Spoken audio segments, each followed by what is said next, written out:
purpose of this video is to show you how to use Excel QM for Windows, and similarly you can use Excel QM as well to solve most of the problems for chapter number 12. So what we're going to use the examples that were in the notes, and we're going to go over how we would use those in Excel QM. All right, QM for Windows. In Excel QM, it would be pretty much very similar. Right, the modules are very similar for Excel QM. So the first problem is number 2, and number 2 asks us to calculate what items should be in categorized as A, inventory items, B, inventory items, and C, inventory items based on control. We do have a module in QM for Windows, not in Excel QM, however, for ABC analysis. However, the problem with using that is, if I use it, I'm just going to put in number 2 here for problem. It's going to give you and show you what happens here. And I just say that I'm going to have 2 items, just for simplicity's sake. What it asks me for automatically, it asks me how many items, what dollar amount of the items are going to be in A, inventory, and what dollar value of the items are going to be category B, inventory, and by default everything else will be C. Since the problems, and none of the problems in the book give us information as far as the percentage of items that would be A, B, and C, this is not applicable. If you try to use this tool for problem number 2, you'll get very different answers than doing the answers manually, and it's very apparent which items are A, which items are B, and which items are C when you actually do them manually. So we're not going to be able to use that particular module here. So I'm going to close out of this, and I'm going to go to problem number 3, which is the next one, which asks us to calculate the economic order quantity.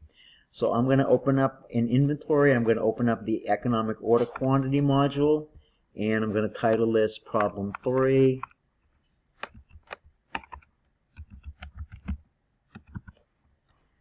And ask me if I want the reorder point. It doesn't actually ask on problem number 3, which is a bakery buys flour in 25-pound bags. The bakery uses 1,215 bags per year. Ordering cost of $10 per order, and carrying cost of $75 per bag. We don't have any information about what the cost is per item, and they also don't ask us what the reorder point is going to be, so we don't need that. So we're going to go ahead and hit OK. We're going to leave no reorder point on here, and we're going to fill in the demand rate of 1,215 items. We're going to fill in the setup cost of $10 per setup, and the carrying cost of $75 per bag. And then we go ahead and we hit the green arrow up at the top, the solve button. And the solve button tells me, first of all, that the economic order quantity is 18, which is the answer for part A. The answer for part B is what is the average number of bags on hand, and that's given in the 3rd cell down. My average inventory is going to be 9. Part C, how many orders will be placed per year? Orders per period are going to be 67.5. That's part C, that's given. Part D is asking me for computing the total cost of ordering and carrying flour, and it tells me that my annual setup costs are $675, my annual holding costs are $675, and my total inventory costs are going to be $1,350. If I had information about what the unit cost would be, I'd be able to calculate what my total inventory costs are, but that's not given for me in this particular problem. All right. All right. The next item asks me, or part E asks me, if the holding costs were increased by $9 per year, what would be the effect on the minimum total ordering costs? So if I click Edit Data on here up at the top, and I change my holding cost now to $84, because it would be $9 more per year, and I go ahead and hit Solve, it's going to tell me that my total costs go up to $1,428.71 per year, and that's going to be a little bit of an increase over what I had before. So it's an increase of $78.71. Alright, the next item is problem number 9. Problem number 9 tells me that the Friendly Sausage Factory can produce hot dogs at a rate of 5,000 bags per day. Friendly Sausage Factories supplies hot dogs to local restaurants at a steady rate of 250 per day.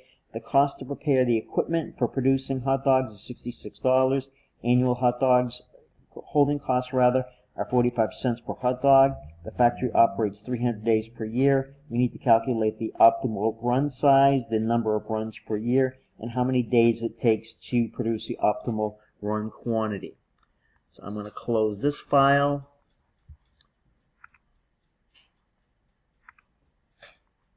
And I'm going to open a new one. I'm not going to save this. And I'm going to do a production order quantity model. Now it's labeled a little bit different if you go into QM for Excel.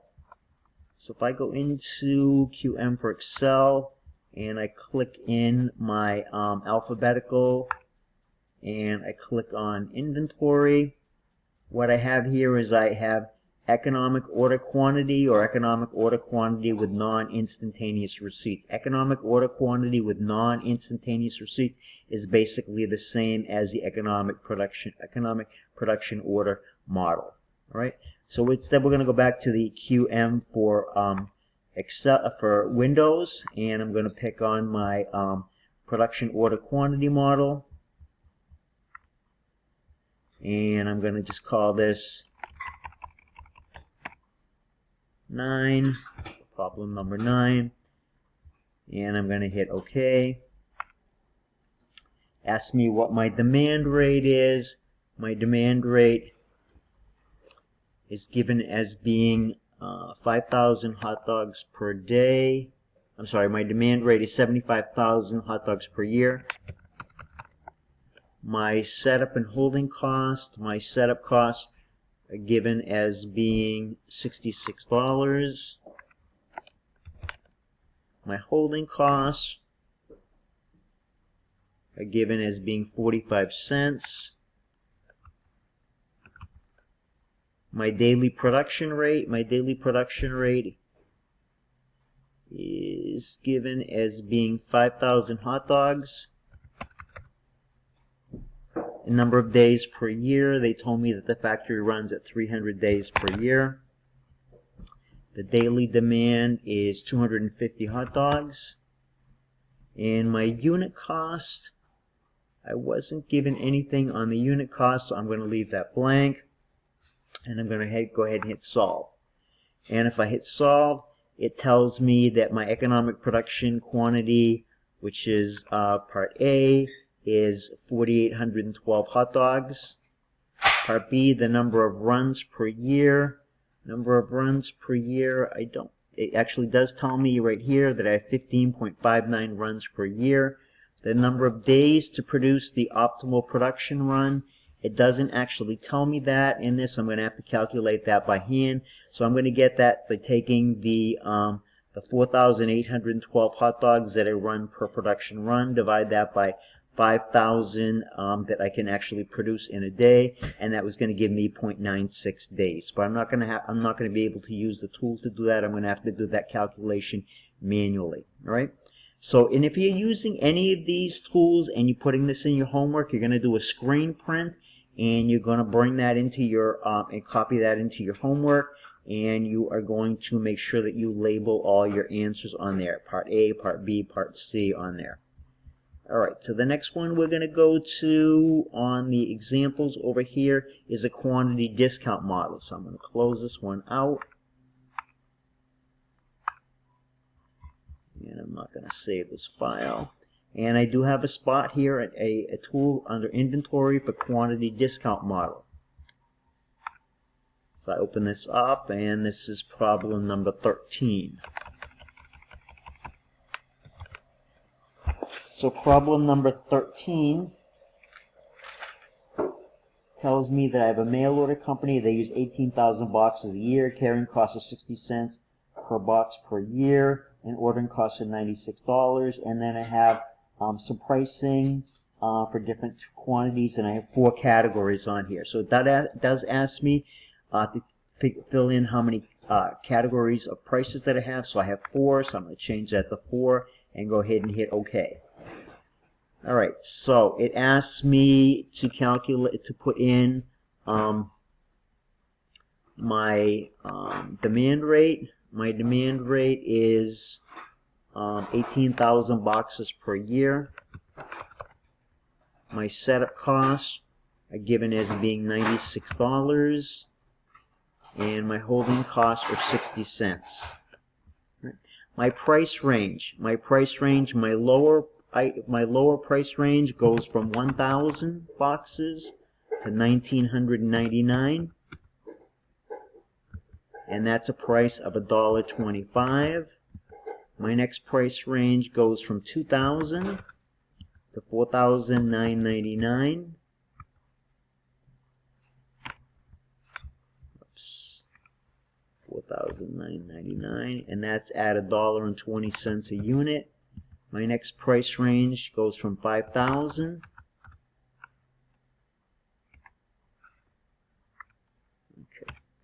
to 9,999, and that's at $1.15 per unit. And finally, my last price range is from 10,000 units and above, and I'm just going to leave that at the 99,999, and that's at $1.10 per unit. And I'm going to head and click solve.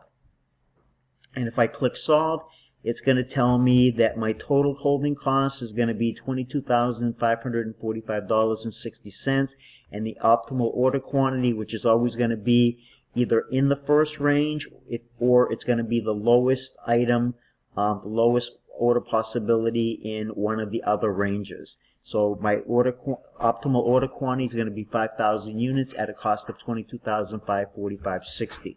Now I can get some information for details for each different category.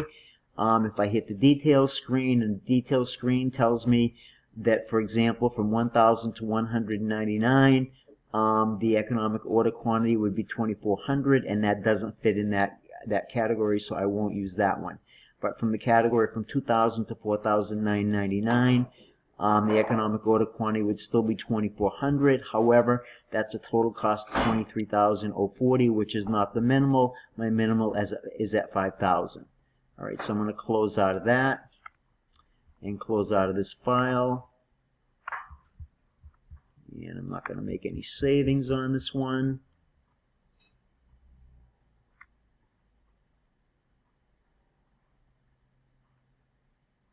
And actually, I would have had to calculate the number of orders per year, and I believe I would have done that manually, taking the 18,000 items per year divided by the 5,000 I would be ordering each time. All right. So the next problem that I have is problem number 540. Is problem number 20 on page 549.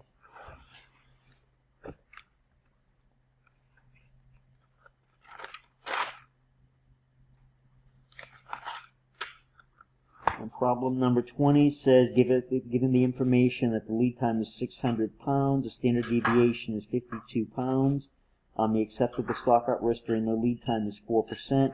What amount of safety stock is appropriate? When should this item be reordered? And what risk of stock out should result from a decision to have not to have any safety stock? So on that one, I am going to pick the reorder point with safety stock, and I'm going to label this number 20, and I'm going to go ahead and hit OK.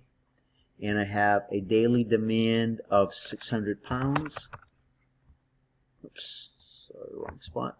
I have a daily demand of 600 pounds. I have a daily demand standard deviation of 52. And I have a service level that's desired of being 96%. Since acceptable stock out risk is 4%, that means that I have a service level that I want of 1 minus the 4% stock out risk, so 96%. And notice it asks me for percent, so I don't put in any decimal, I put in just 0.96.